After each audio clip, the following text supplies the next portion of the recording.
कहे के पुरवारा में बह गईले पछिमा मोर साजनवा हो। बह गईले शीतल बयार मोर साजनवा हो। बह गईले शीतल बयार मोर साजन। आवे के अमरली आ गईली सासू मोर साजनवा हो। आ गईले एड़ी से का पार मोर साजनवा हो। झर गईले एड़ी से का पार मोर साजना। एक तो साड़ी बाटे के दियाई मोर साजनवा हो। बह गईले उलाटा बयार मोर साजनवा हो। बह गईले शीतल बयार मोर साजन।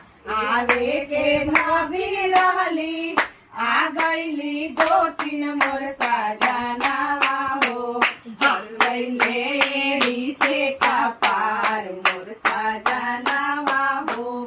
झर गईले एड़ी से का पार मोर साजन। के तो चुनरी रहे के दियाई मोर साजनवा हो।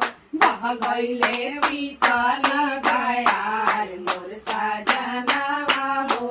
बह गईले शीतल बयार मोर सा।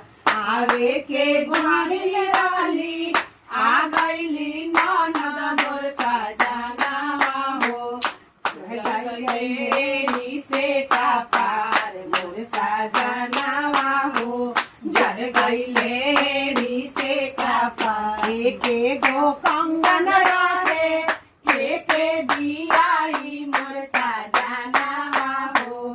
बह गईले शीतल बयार मोर साजनवा हो। झर गईले एड़ी से का पार मोर साजन।